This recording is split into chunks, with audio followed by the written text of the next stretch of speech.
Chat, I got a confession to make. I have sinned, chat. I don't know how many of you are Christians, but I hope you'll manage to forgive me because I sincerely ask for your apology, and I am aware that on the internet people do not accept apologies, but I do hope that my chat is a little bit different. I do hope that you guys will find some compassion in your heart to forgive me. I'm waiting to see the responses in the chat before I can tell my sins, before I can confess in front of the internet. Oh my god, is Sargon streaming? Well, I guess we're not going to have many viewers then, are we? But this is a good point when I can confess, because there aren't that many people watching, so hopefully no one will hear my confession, no one will hear my sins. Chat, I played Overwatch 2. I know I said I wouldn't, but it was free and I had nothing else to do, so I thought to myself, might as well. And they did not ask for my phone number, so I went, okay, well, what do I have to lose? So today I have played around 2 hours of Overwatch 2. I am deeply ashamed, chat. Deeply ashamed. But when the game worked, I have to say, it was enjoyable. If you put aside all of the big, massive controversy surrounding the game is enjoyable because it's still the fucking same game as Overwatch 1. So if you happen to like Overwatch 1, then there's really no reason why you won't like Overwatch 2. Now, it's kind of like if you play League of Legends and there's a new season, right? And they change a little bit of the map and they add a couple of new dragons and they add maybe 1 or 2 different game mechanics and some new heroes. That is how Overwatch 2 is. It's a update, a 20 gigabyte update to Overwatch 1. But I guess like the removal of one hero makes the fights a little bit more interesting. But that's really all I have to say. They uglified the women for some reason. I don't know why. It's not necessarily like they're ugly as in they clove them up, but like the faces aren't as cute and adorable like the first Overwatch. Like they changed the lighting, I guess. They changed a little bit of the shaders and a little bit of the animation. So the new female characters, they look a little bit more ugly than before. I understand there's a bug which purchases stuff from the store. Okay, either you want it or not, the game will purchase stuff from the store as a bug. As Arch Warhammer said, Blizzard should patent this. You should patent the bug where you go out on the chat and you type things and the game buys stuff for you, whether you want it or not. The characters are older. No, not necessarily. I don't think it's like their faces are older. It's difficult to explain. I don't know how to explain. They're just uglier. Now, even the new character, I mean, look, they're not ugly by video game standards. I mean, they're still pleasantly looking. They're still good for the Rule 34. But they're not as pretty as in the Overwatch 1. So they took the ugly stick and slapped the characters around a little bit.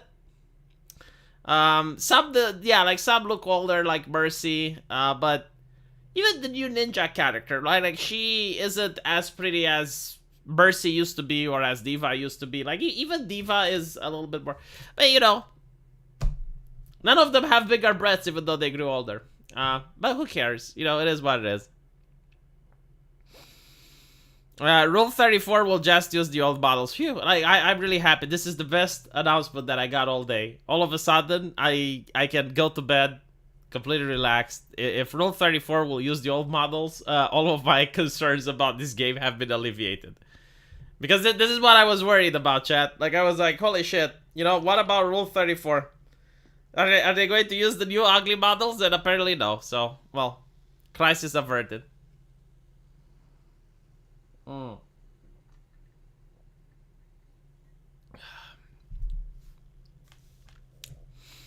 So yes, the game is like, again, if you liked Overwatch 1 and you're not against sharing your phone number, then you can play Overwatch 2.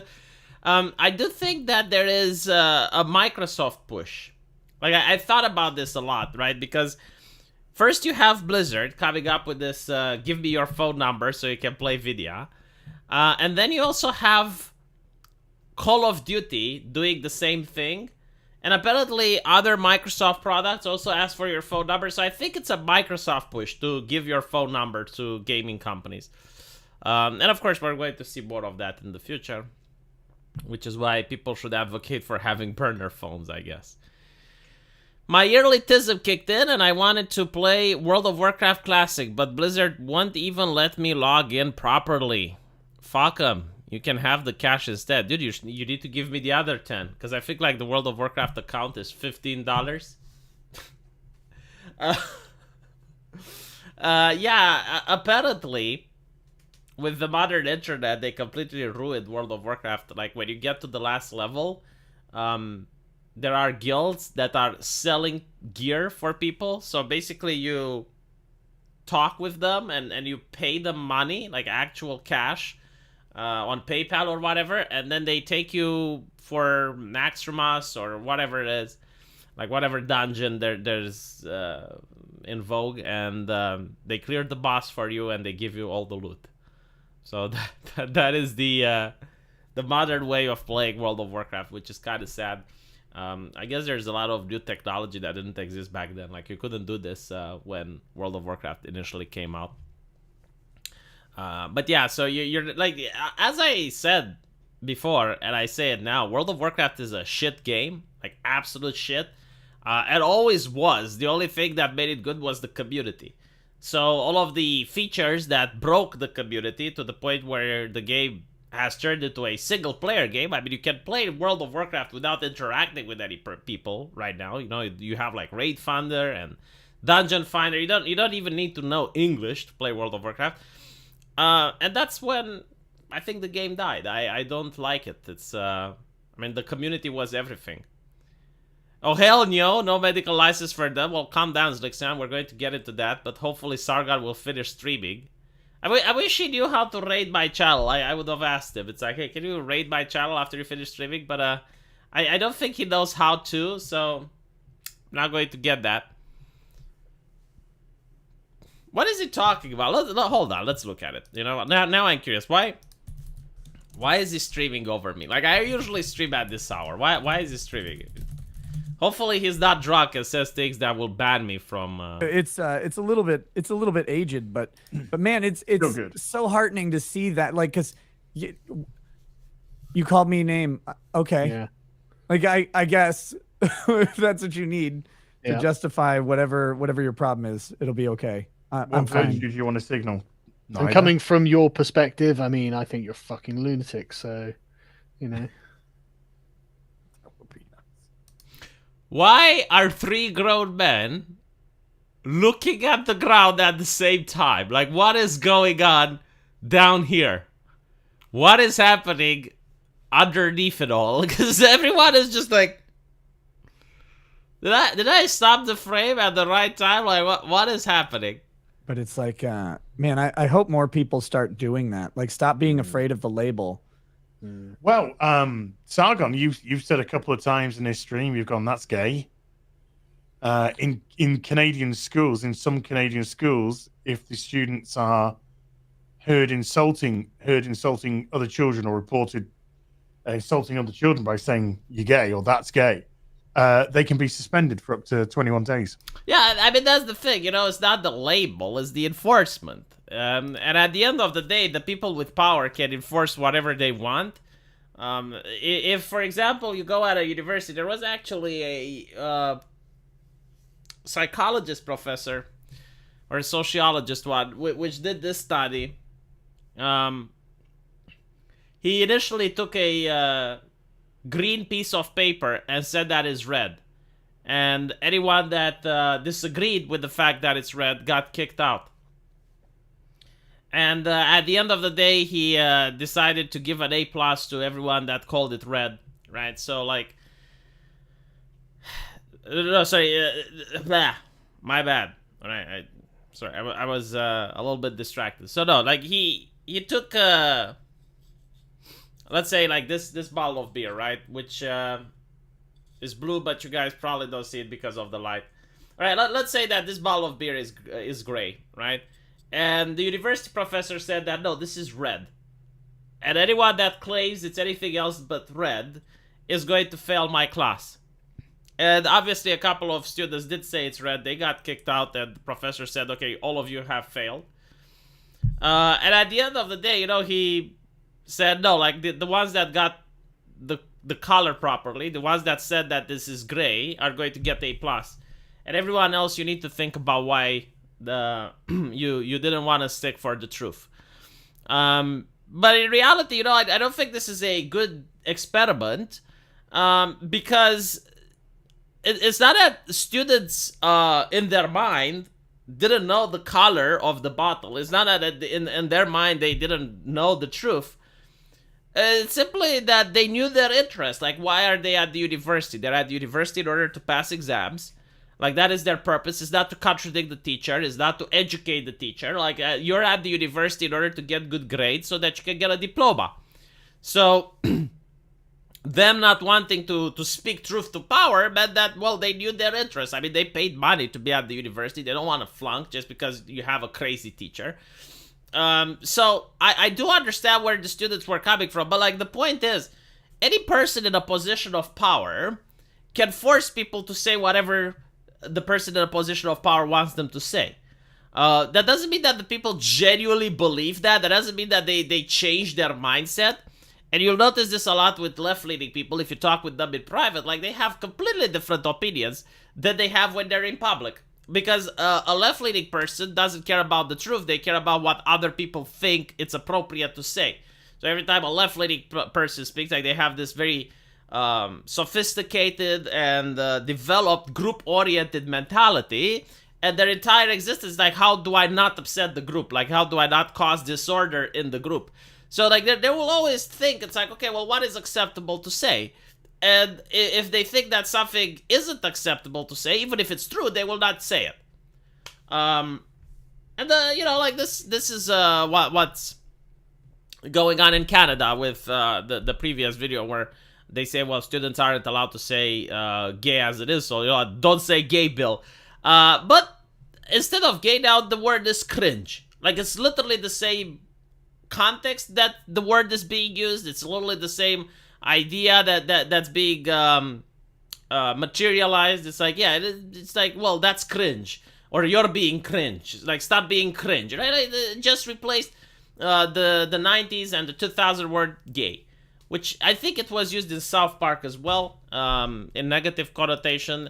It had nothing to do with gay people. Again, it was just like cringe, like a thing where, like, I even know gay people that said it. And it's interesting because in Romania we have a similar word, which political correctness tried to get rid of.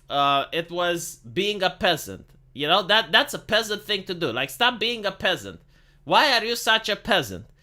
And the reason is, like, and it's funny because even peasants would say this to other peasants. But it actually means, like, the stigma of peasantry is like a person who doesn't live in the city, right? So when he goes to the city, he litters. He doesn't know how to cross the street properly. He doesn't know the colors, what they mean, and all that. It's like a hillbilly, like a redneck, right? We used the same thing. It was used in school. But it's, again, it's just, kind of like if a Christian would say, "Oh my God," right? And it creates an expression that even an atheist can use. So if an atheist says, "Oh my God," that doesn't mean that the atheist believes in God or that he's praying to God, or he says, Jesus. That doesn't mean that the atheist actually believes in Christianity. It's a figure of speech. It's an expression. He probably doesn't even filter it. It's like you just say it when you're shocked, when you're surprised, but you don't actually like view God in your head or anything like that. So yes.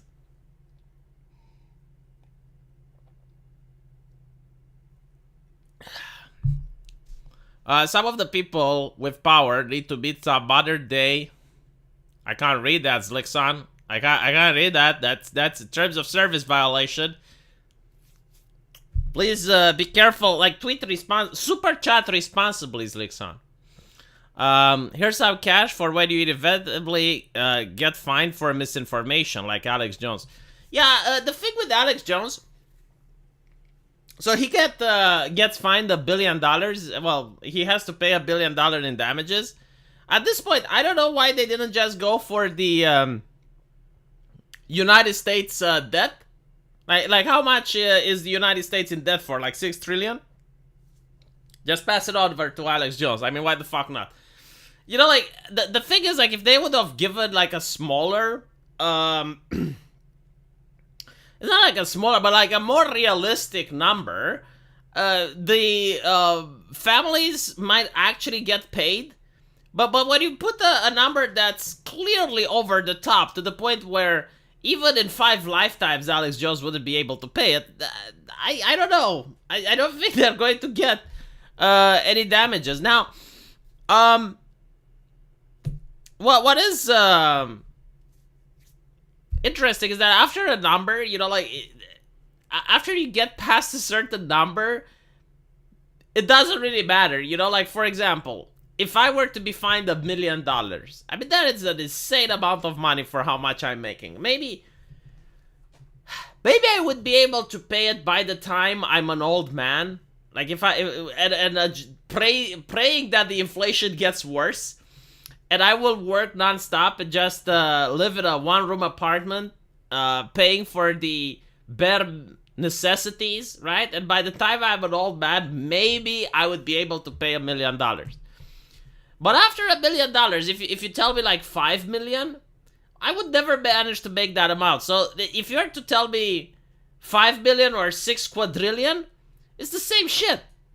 Like 6 quadrillion or 5 million, it's like the same. Like it's a sum that I will never be able to pay. I guess it's the same like getting a sentence in prison. If you get like 100 years in prison, like, well, you're never coming out. So if you get 100 years or 700 years or 7,000 years, at that point it doesn't really fucking matter because you're not coming out. So it's kind of like this. It's a ridiculous sum of money. I mean, it's something that I'm curious if the Supreme Court would allow, because I think it violates the 8th Amendment. It's something that, imagine if you have to pay like $70,000 for jaywalking. I mean, it's not realistic now, is it? That is the kind of fine you give to Jeff Bezos. Yeah, well, I tried in my video on my main channel to compare the sum with other lawsuits. So O.J. Simpson had to pay around $35 million, and he actually killed people. And then you have the bank crisis that happened, and over 10,000 people ended up committing suicide because of the economic depression. And I think like the worst punishment was around 60 or 70 million dollars. So this is incredibly insane. Like the only entity which paid even remotely to this level was Pfizer back in the day. Like Pfizer got like 1 or 2 lawsuits, and those lawsuits combined were around like $600 million. That's the best that I could find with someone that got fined to such a high degree. Now, again, like most right-wingers, and even Alex Jones, he admitted that he is sorry and that he was wrong about this and whatever, like even if you're on the idea that yes, like he was slanderous, he was libelous, he has to pay for it, But like, come on, you know, like this is a record, not in just U.S. history, but I think it's a record in the world.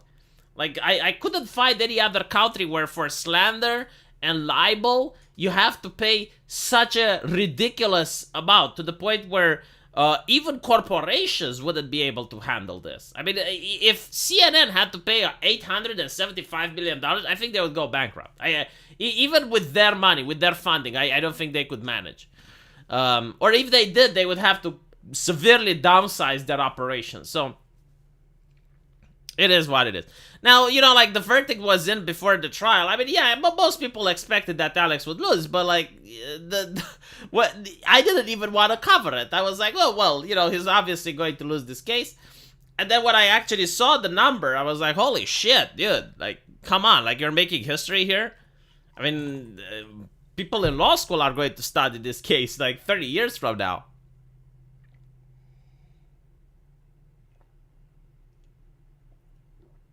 I don't know what a default judgment is. Like, I finished law school in my country, so I don't know Romanian law. I don't know what a default judgment is, but still. The lawyer representing the families went in front of the TV camera saying, we don't want Alex Jones' money. Did that actually happen? That would be very... I knew he was a very poetic individual. Like, he made some very beautiful metaphors about the truth and the lies, and like, it was beautiful to read. If he wasn't a lawyer, then he should have definitely been a writer. They openly said punish him so that he'll never be able to operate again. That I saw. Like, I saw many mainstream media articles, like, legitimately asking that he be censored. Like, this is the vibe that I got. Like, most people, they pretended to care about the family victims, but in reality, they just wanted a competitor censored. Because at the end of the day, you know, it's a conflict of interest. Like, if you're a media company and you want people to browse your website and read your stuff and see your ads and whatnot, well, having someone else that's a competitor is something that you don't like. The fact that it's also an ideological competitor, then, well, I can see why they would be upset and happy that he's gone. So anyway, this case will be thrown out for malice when he appeals. I don't know. It depends. It depends who is the judge, because I understand now, like, up until Trump era, so like before Trump, when you had Obama and when you had even before that, the idea was like judges on the Supreme Court, they're judges, right? They're politically neutral. I mean, they have a duty to maintain neutrality, not to talk about the cases, so on and so forth. But now I understand there is a leftist judge and a right-wing judge. Like, there is a distinction to be made. People back in the day during Obama, right-wingers, were saying, like, well, yeah, but like those are liberal judges because they were nominated by a liberal president. And the left was like, nay, like a horse high on ivermectin. They would say no. They are judges, and they, even though they have political leanings and political beliefs, they do not express them in public, and they do not express them in the way they judge. But now the left is the one that's constantly saying, well, this is a right-wing judge and a right-wing blah, blah, blah. Pity he was he was wrong so bad once, when he was right so many times. Well, you know, you don't get a huge following if you're constantly wrong, right? Now, the thing with Alex Jones is that he is very bombastic and very entertaining. Like, the question is, like, how many people are watching him to get wisdom from him, and how many people are watching him from entertainment purposes? I mean, there were anchors on CNN, for example. What's the name of that chick? I forgot her name. The one with very short hair, who was constantly going Trump and Russia. Rachel Maddow. And she got sued, and at the lawsuit, like, she won, and she said that, well, she's not a real journalist. That was her excuse. Like, she's an entertainer. And it's like, okay. But my point is that there are people who watch stuff for entertainment. Anyway, Rachel Maddow, yeah. How do you like the light, by the way? Do you like the new setting? What is up with my hair? It keeps highlighting it. I know that the glasses, they give it like they give the glare, but I can close the light here, and I can create more atmosphere.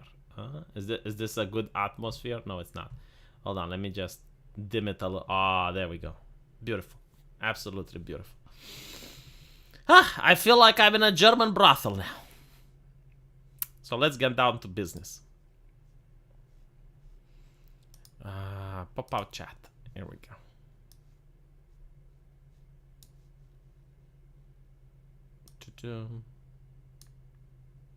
How much did this cost? I think like $50. So I paid like maybe $100 for the lights. I kind of like them. I don't know, like if the chat likes them or not. But I like them for the live streaming. I won't use it for my main channel when I talk about serious stuff. But for my live streaming, I do enjoy it. I don't know. I find it relaxing. It's a very soothing light. I enjoy it. So let's look at the progressive religion. Now, I want to talk about something about the Hippocratic Oath. Okay? The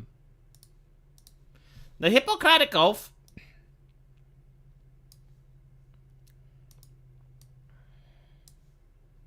is more like a tradition. I mean, there are many nations that don't even have it. Like, it didn't even exist in the Soviet Union. In my country, we still use the proper one, which is the one where you swear on the Greek gods. And you also swear not to steal a person's slave if you enter their house. And you swear to hold the medical arts a secrecy only to the relatives and the people that trained you, right? So it's more like a tradition type of thing. Like it's not legally binding, and the thing is, like you see it in many movies, especially American movies. Like, oh, but what about the Hippocratic Oath? What about the I mean, do you honestly think that a doctor working for the military developing some anthrax or some shit, you know, like some new bioweapon, do you think they care about their Hippocratic Oath? I mean, are they not doctors in a lab coat that work for the military developing new strains of bacteria? Like the doctors at the Wuhan lab, do you not think that they violate their Hippocratic Oath and whatnot, right? So, no, it's just like a thing that's kind of like a customary thing, a tradition, right? A conservative thing, a tradition, the same way that the British have their royalty. You know, it's mostly for tradition.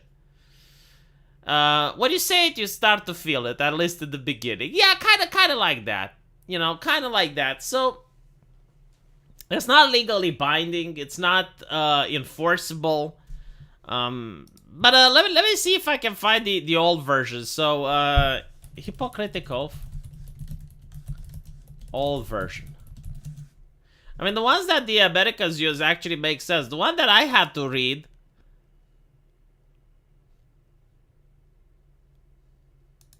was completely... Whatever, I think this is the one.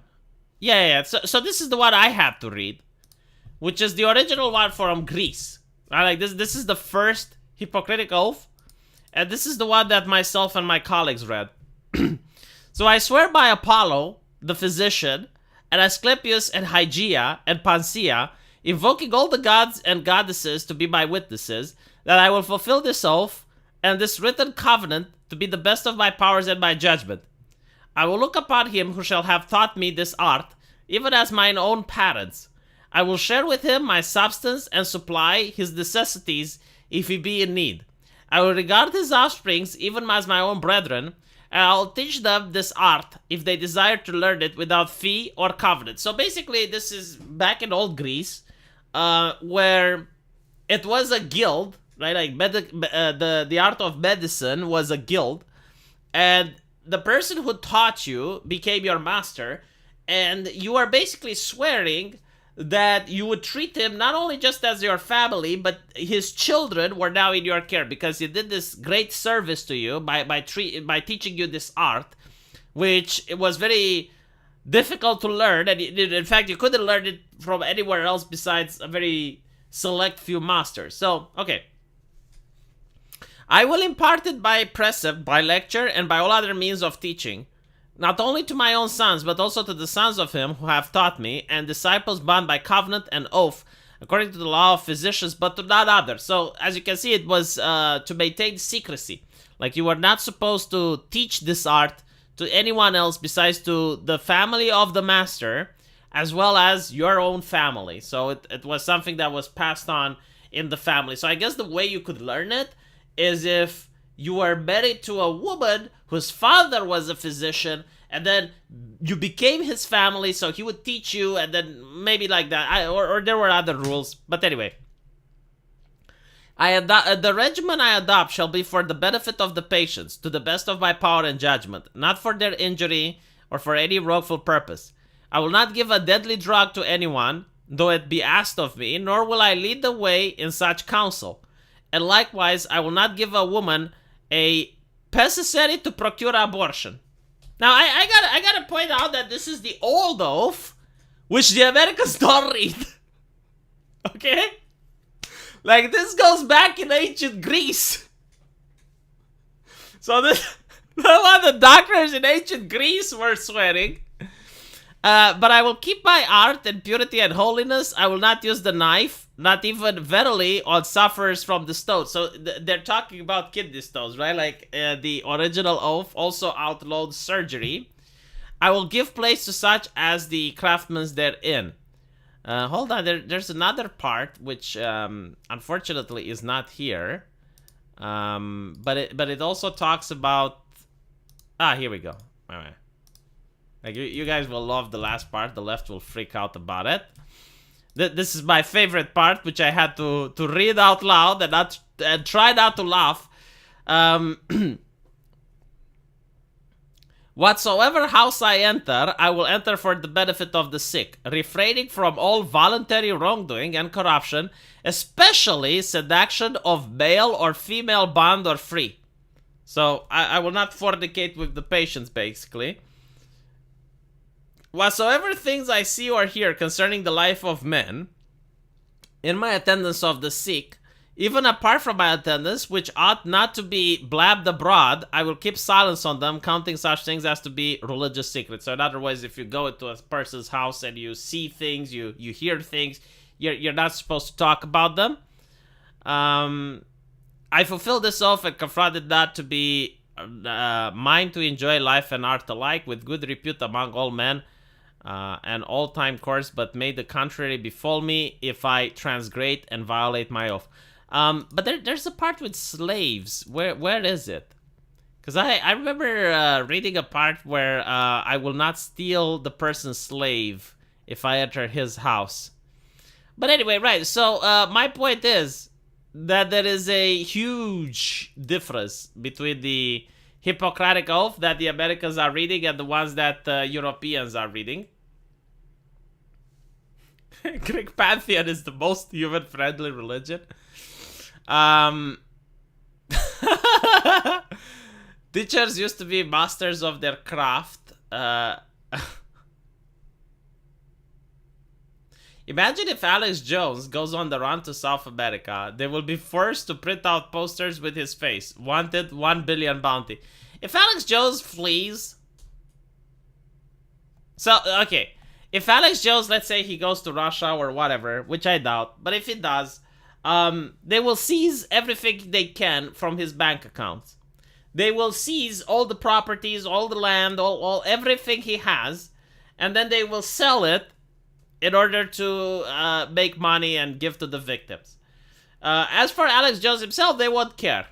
Like, they will, if he comes back to the United States, he would probably face jail time for, I don't know, like, there's probably some violation, like refusal to obey a court ruling, or I don't know how it's phrased, but pretty sure that's the case.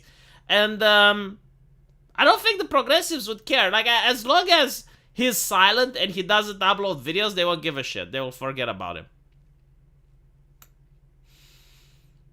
He wouldn't go to Russia, maybe Uruguay or Paraguay. I don't care. Like, I just gave an example, right? Like, if he travels somewhere else, they will do their best in order to ban him off the airwaves. There is also something very interesting about America. And I didn't know about it, But it exists and it's very true. Sorry for the derailment, the ones that wanted me to talk about medicine. So, in the United States, most of the mainstream media is owned by the left. I mean, I don't think I need to say this, but I don't think the MSNBC is going to endorse the Republican candidate for any election anytime soon. Same with CNN. Same, right? Like Fox News is the only news anchor that's more right wing. Okay. And maybe you have like a couple more American, well, what is it, like OAN or something like that? Well, whatever. Like, there's very few television stations that are right wing. However, on radio, the situation is reversed. So you have one radio show, I believe it's NBR or NCR or something like that. Like that is left wing, but it's like insanely, like very far left. I mean, the crazy, radical, extremist left wing, if you will.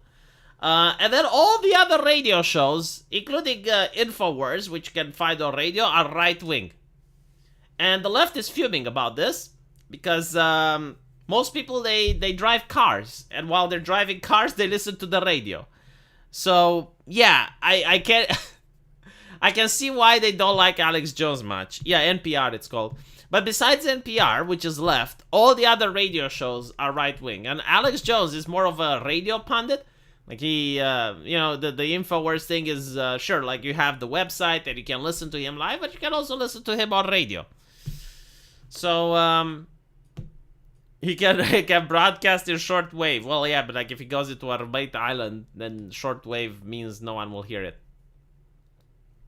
National Public Radio used to be good and now it sucks. Dude, I heard the most extremist leftist takes on NPR, like incredibly identity politics entrenched arguments on NPR.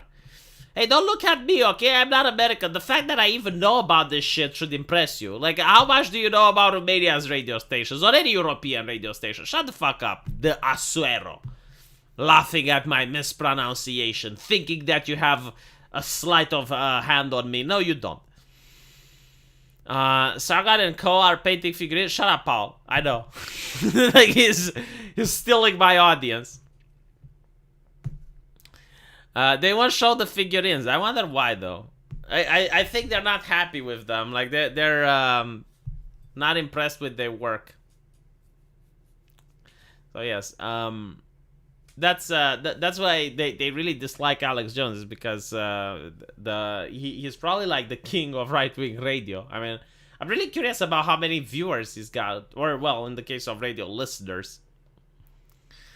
Voice of Korea is best radio. Isn't that the one during? So I don't know if this is the case, but like during the Vietnam War, there was a radio show which was meant to demoralize American people so that they don't sign for the draft. And they would constantly talk about how bad the war is. And the question is, like, why would any American listen to that? And the answer is because they would have a segment in the middle of the day at random intervals where they would interview war prisoners. So everyone that had a soldier that was missing in action or they didn't hear from, like they would tune into this radio station to hopefully listen and see if their son would come up and talk as a prisoner of war. But I mean that is ingenious actually when I think about it. That is an interesting tactic. The best show on Alex was with Pierce on guns. Did Alex Jones interview Pierce Morgan on guns? I thought that Pierce Morgan was interviewed with Ben Shapiro on guns. Anyway, right. Alex was on the Crowder show today. Good interview. Oh, I should watch it actually. All right, so with that out of the way, my point is that the Hippocratic Oath, the Hippocratic Oath, is something that's ingrained in American culture, but most Americans don't know that there's different versions of it. and that they can change, and some countries don't even have it. It's not legally binding. So it's not really surprising that a university would change it. But let's see what they change it with. Because in some cases, like, I can agree with the changes. Like, you can have a more modern Hippocratic Oath. Or you can have one that's completely crazy, batshit, and very cultish. So let's listen to it. Înregistrează-te pe Mozart.bet și primești bonus de până la 1750 de... Silence. Alright, here we go.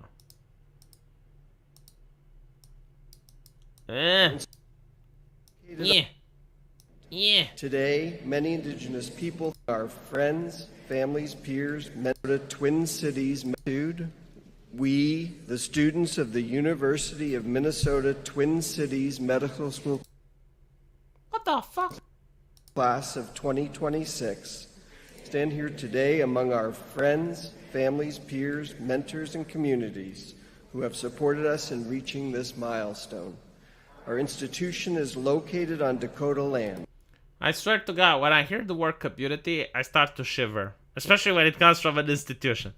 So already they're like, oh, well, this is something that I love that the left does. Acknowledging that they're on stolen land. They do this especially in Canada, right? Like, here we stand on stolen indigenous land. It's like, motherfucker, why do you acknowledge it? Give it back to the indigenous then. Like, if you think it's stolen, right? Like, if you didn't buy it, if it's not yours, give it fucking back. It's kind of like, imagine if someone broke into your house, right? Like a burglar gets into your house in the middle of the night. And they're just like, I acknowledge that I'm on stolen property. It's like, how does that help me? All right? Like, I want you to fuck off. Leave my house. Get the fuck out. Right? So, like, that. But for some reason, this is something that flies in American university. Like, I don't think it's stolen land, all right? It's conquered land, all right? Like, your ancestors did what the Indian tribes and any other people throughout the course of human history did, which is like, if you can hold it, then it's yours. Literally, like, that is the rule, right? You can see it now with Ukraine. Like, the Russians try to take it, Ukraine goes, no, fuck off. So that's how you create a nation, through lead and blood. But, okay, fine, like, you don't believe in that, okay? You think it's stolen. Like, I don't even know how you can steal land from someone, right? Like, stealing means that 1 second it's there and then it's not. Alright, like, that's stealing. But okay, fine. So you believe that the land was stolen. Then give it fucking back. Give it back. What's stopping you from giving it back? Like, I don't understand. This is like, oh, well, I acknowledge that. So what? So what if you acknowledge? Does that make you better than a thief? Like, a thief that acknowledges that they stole shit is, like, more decent, like, more morally uprighteous? No, you're still a fucking thief if that's what you think. So anyway, right, moving on. No, like, if you can't defend it, it's not yours. Literally, if a country, like, let's say Elon Musk, okay, he would try to colonize the moon right now. And Elon Musk would put a space station on the fucking moon, right? And China would want it. Let's say China sends astronauts in order to take Elon Musk's shit. If Elon Musk can't defend it, then it belongs to China. Simple as. Like, that's literally how it always worked. Today, many indigenous people throughout the state, including Dakota and Ojibwe, call the Twin Cities home. We also recognize this acknowledgement is not enough. What the fuck does this have to do with medicine, by the way? Like, this is politics? If this was a history university, I would get it, but like, maybe some of the doctors don't even want to practice there. We commit to uprooting the legacy and perpetuation of structural violence. Structural violence. Like, I'm sorry to say this, but the entire human history around the world is about violence. Like, I know leftists in polite circle like to delude themselves that violence needs to be abolished from the human existence, and that we need to create a culture of safety and kindness. In reality, if you don't pay your taxes, the government sends cops to beat your ass, okay? Like, that's what happens, okay? That's the real fucking world. Like, the real world is that people bring the shopping cart back to the market because of violence, right? Because if you don't do stuff, eventually you break the law, and the government sends cops armed with weapons to persuade you to either go to prison or pay a fine. That's how it actually works. And if you resist, then there is violence. Okay? Like throughout human history, unfortunately, like this is the reality, and any historian will tell you that violence is the gold standard. It transcends culture, it transcends language, it even transcends species. Right? So like why would you, like, when you see a cat that starts growling at you and hissing at you, why do you leave it alone? Because the cat is issuing a threat of violence. It says, like, leave me the fuck alone, or I will bite your ass. So most people are like, okay, you know, like all of a sudden there's communication, even between species that you don't even relate with. So, this whole thing is like structural violence. Yes, every single society on Earth has been built with the threat of violence. Like, these are the laws, okay? These are the rules. You need to follow them or the cops come. And if it's not cops, it's going to be like some state enforcement or whatever, right? Even like before you have police officers, like let's say a clan-based society, like the Vikings. Like the idea is like, you know, don't mess with this lady from this clan, because if you do, then her brothers will show up and they will challenge you to a duel. So like every single time, you know, you have laws, you have understanding, but for the people who break them, well, you escalate it. And when you talk about different nation states, like when you look at the world and you have different countries, for example, if a country says something, then in international language, the next question can be, okay, you and what army? So if Germany throws its weight around to Russia, Russia goes like, you and what army? And Germany goes, me and NATO. Okay? Now, if you don't have an army, if you're like a tiny nation, if you're like, let's say, I don't know, Georgia. Oh, actually, you know, perfect example. We have Azerbaijan versus, who's Azerbaijan fighting? Chat.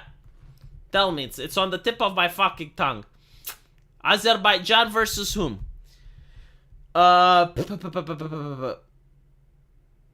Armenia. Okay, so Azerbaijan versus the Armenians. Well, Azerbaijan is backed by the European Union. Why is Azerbaijan backed by the European Union? Because the European Union needs resources from Azerbaijan, which they can't get from anywhere else. So at this moment, Azerbaijan has a big cock. Okay, so Azerbaijan can bully other nations internationally, and when other nations go like, you and what army? Well, the European army, the NATO, right? So like that's how humanity has functioned throughout the ages. Now you can disagree with it, you can say it's abhorrent, it's not blah blah blah, but it is a form of structural violence, and this happens whether it's capitalism, whether it's feudalism, whether it's anarchy, whether it's the type of system that the USSR had. Every single nation, every single function, like throughout the entire human existence. Armenia. Yes, sorry, my bad. I misspoke the letters, but the moral of the story remains. Bring back bloodletting and embrace eating tiger pez for erectile dysfunction, or eating mercury for eternal life. I don't know if the indigenous people used to do that. Wars of conquest will never end, even in the face of global obliteration. The only way that will stop is if we get aliens to fight. I'm pretty sure, like, after playing Terra Invicta, that even if aliens came to fight us, there would still be disagreements among people. But my point is that the reason we don't have wars of conquest now is because it's not profitable. Like, it's a lot more profitable to just dominate a country economically, and we have the technology to create food on a smaller plot of land than we used to in the past. So that is why we don't have wars of conquest as we used to. It is awful. Humans deserve obliteration. I don't think this is about humans, man. I don't think it's about humans. Even animals have the same shit. Like, if you look at ants, okay? Like, ant colonies are going to fight other ant colonies for the same thing. They're going to fight each other for resources. They're going to fight each other for gaining control of food. And it's not just ants. It's monkeys. packs of dogs. Like if you look at wolves in the wild, they form packs and they fight each other for territory. It's very similar to hood culture. Like you see, it's very interesting. Like you will see a couple of dogs that grow up on a street, and they literally patrol that street at night. Like they form the pack. During the day they're all separated, and during the night they're forming the pack and they're patrolling the street to see if any other dogs come, and whenever they see a dog that's not from that street, they start barking and attacking it, and eventually they meet with another pack of dogs that's coming from a different street, and they start fighting with each other, and it can end with one pack of dogs just being pushed away from that particular place. It's very interesting if you look at it, but my point is, like, it's not about humans that are fighting for resources. Every fucking animal does it. Like, on the entire planet Earth, it's not just humans, it's animals as well.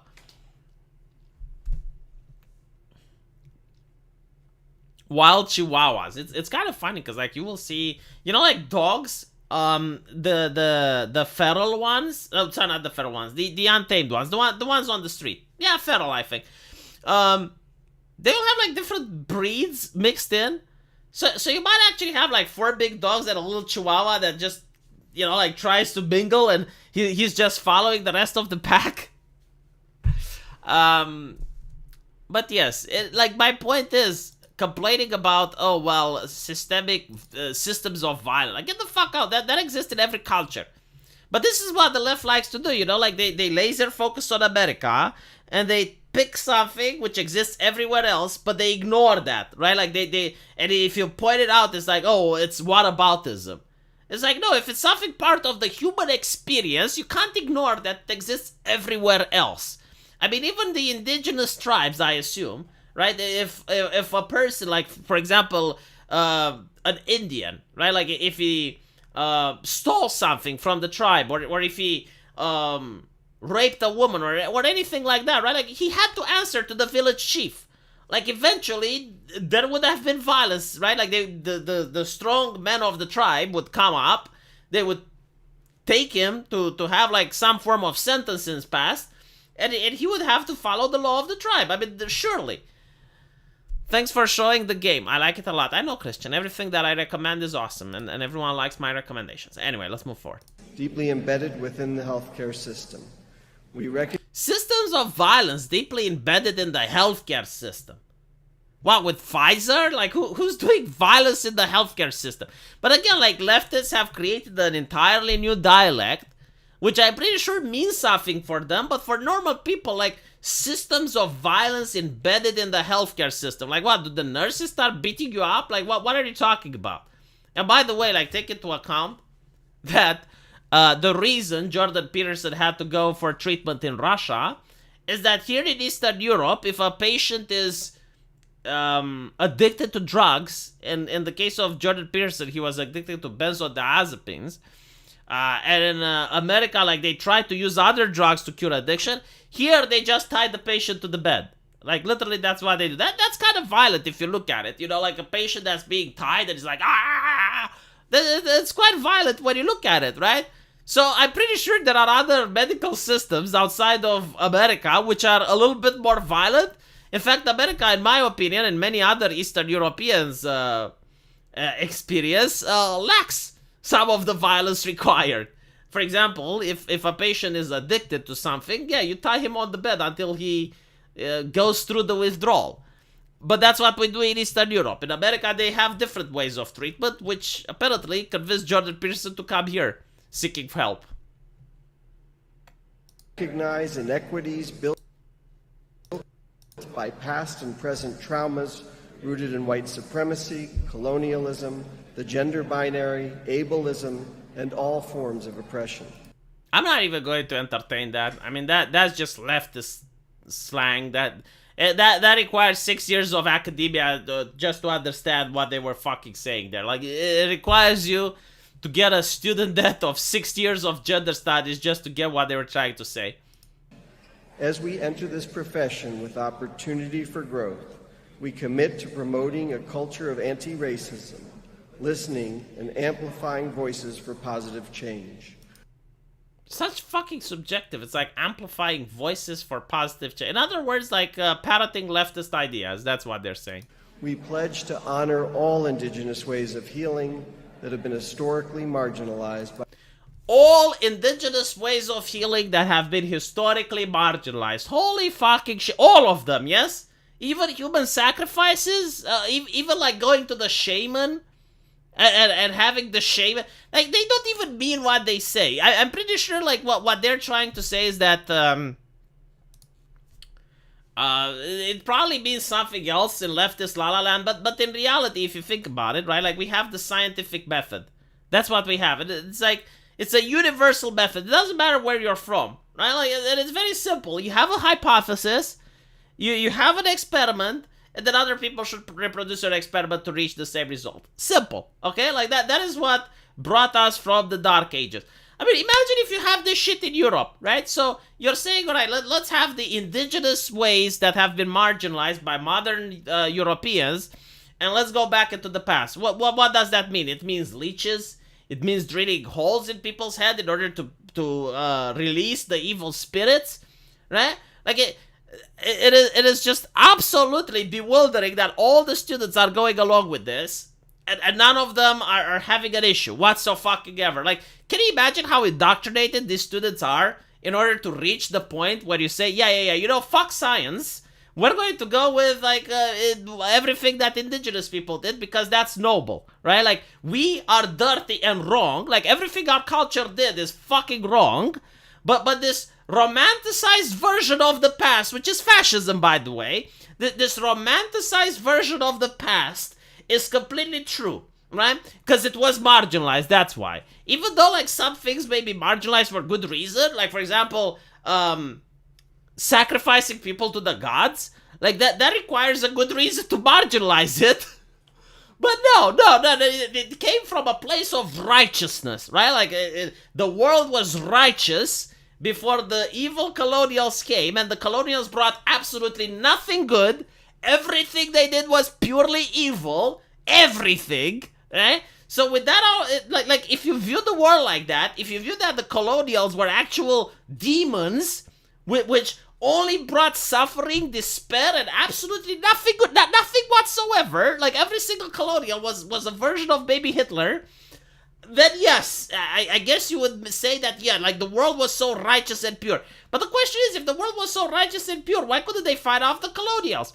Oh, well, because they were actually true leftists. And leftism is about appeasement, peace, and non-violence. I fucking see, right? So like, a state that is completely antithetical to the human experience.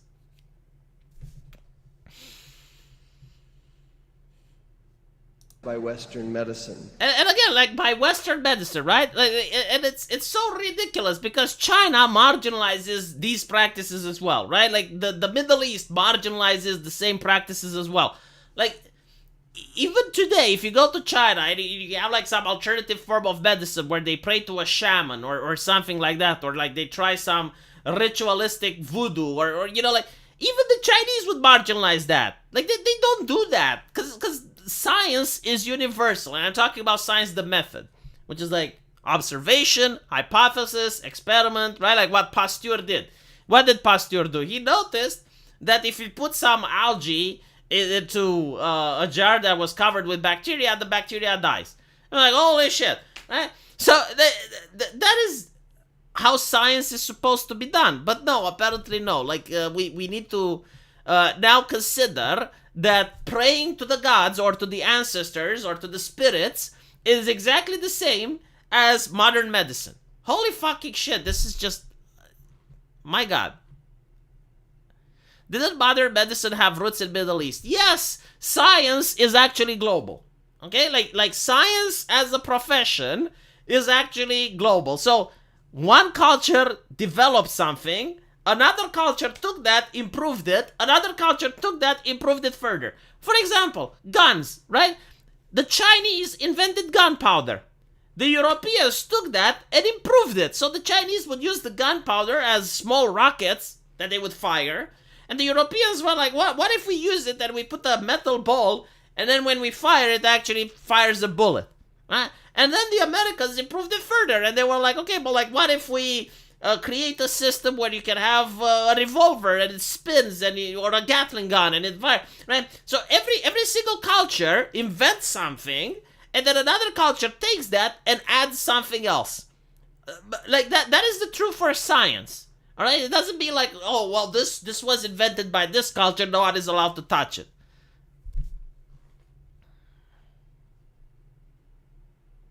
Knowing that health is intimately connected to our environment. Health is intimately connected to our environment. I would really love to no.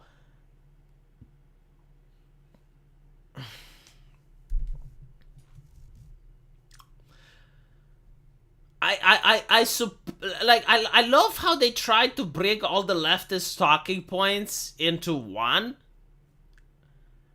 But like you can create an artificial system, like for example, right? It can be 39 degrees outside, and I can sit at home with air conditioning, and I'm fine. Like the essence of humanity is to modify, to change their environment to fit their needs. That's why there are human beings that can live in space, the most hostile, well, one of the most hostile environments known to man. You can have human beings which can live on the North Pole, right? Where life would be impossible, like you die from exposure within an hour. So, like, while, yeah, like your health can be affected by your environment, but the essence of mankind is to change the environment to suit their needs. That's literally what the purpose of a city is like. We commit to healing our planet and communities. Motherfucker, you can't even clean up your streets, and like the Democrats can't even clean up their cities, and now they want to clean up the environment. That is such a fucking joke. Like maybe someone can heal the planet, but I have high doubts that is these people. And why don't you sit to your area of fucking expertise? Like, you're not even a climatologist, you're a doctor. Okay, like I thought we need to listen to the experts. You're not an expert on climatology. Do you have a license for that? We vow to embrace our role as community members and strive to embody cultural humility. In other words, go and subvert everything where you're at. Subvert video games, subvert movies, subvert every forum where you go, every business, every hospital that you go. Push this mentality upon people, whether they like it or not. We promise to continue restoring trust in the medical system and fulfilling our responsibilities as educators and advocates. What do you mean, like, restoring trust in the medical system? Like, up until now, you said that everything the West did is wrong, and we should value the ways of the ancestors. And now you're like, oh, well, we need to restore trust in the medical system. You're literally dismantling the trust in the medical system, first and foremost. And secondly, why should people have trust in the medical system? Okay, like, people should have trust in medicine as a science. The system is an institution, which is very fascist, by the way, like most institutions are, for a good purpose, by the way. And when I say fascist, what I mean is that everything is hierarchical, right? So when you're a doctor, you have to follow the protocol, you have to follow the guides. You have very little wiggle room in order to manifest your creativity. So, no, like, it comes from top down. There's very few people at the top. It's usually the NHS, the CDC, and the World Health Organization, with people that write protocols, and then everyone has to follow those. Now, given the fact that institutions can be corrupt, in fact, no, all institutions are corrupt, because human beings have personal interests. Like, some people want more money, some people want more power, some people want more fame. So, human beings are corrupt. They create institutions. All institutions are corrupt. So, the medical system, by definition, the medical institution is corrupt. Now, should you believe that everything that the medical institution says is wrong? No. But at the same time, to blindly believe everything that comes from a medical institution is also folly. It's like believing everything that comes from the Republican Party, which is also an institution, right? I mean, or the police, like if you say listen to the experts, well, why don't we listen to the police, which are the experts at tackling crime? So every single time a crime happens, under any circumstance, you shouldn't listen to other people. You shouldn't listen to the media. You shouldn't listen to anyone else. You should listen to the cops, because they're the experts at tackling crime. So yes, like the medical institution is not the Ministry of Truth, and that's absolutely ridiculous. Like the problem with this type of ideology is due to the fact that we have seen the effects of it. So, for example, the U.S. Vice President got a lot of flack. Kamala Harris, she got a lot of flack because after the Florida hurricane, she said a gaffe by suggesting that the relief efforts are going to be given to people based on race and ethnicity in order to alleviate for his systemic injustices and equity and bullshit. So you're telling me that the relief effort, right, like the people that are going to provide relief, and they see a person buried under the rubble, they're going to go like, excuse me, sir, can you tell me the color of your skin? Because if it's wrong, if it's not the correct one, we're going to go to your neighbors. We just have a scratched window. You know, obviously, you're going to prioritize the people that need help the most, regardless of any racial characteristics. Like the relief effort should be dedicated, you know, to the people that have their houses burned down, to the people that have major injuries, to the ones that are buried under the rubble, and then you're going to go to the person that has a broken window. But like according to Kamala Harris, if the person that has a broken window is a person of color and the person under the rubble is of the wrong ethnicity, well, you're going to leave the person under the rubble there and you're going to treat the person with a broken window. So I'm really, you know, interested to see if this is how the medical profession is also going to be like in the future, right? Like after it matures. Like, are you going to treat the guy that has a scratch on the forehead first because, you know, he has the right ancestry? Or are you going to treat the guy that has a knife in the back first because he's of a more need of medical emergency? So, yeah, I mean, they actually did this with vaccines, didn't they? Like, for a while, they said, well, because minorities are more affected by COVID, they're the ones that should be the first in line to get the vaccine. And I was like, what the fuck? That is so... But anyway, right. I mean, you should look at the... I mean, there were many causes which would aggravate you having the illness, like, for example, obesity, diabetes, age, right? So if you prioritize on those issues, yeah, I would understand. But if you're going to be like, well, no, it's like, well, if the person is of the correct lineage and they have the correct pedigree, even if they're healthy as an ox, they're going to get the medicine first. I mean, that's ridiculous. So anyway, I'm a little bit drunk now. I got 2 beers. Chat. I'm hyperactive. Anyway, right. Thank you for watching. I really appreciate the donations. And I'm going to try not to play Overwatch. Now go watch Sargon paint his little action figures. And I'll see you guys later.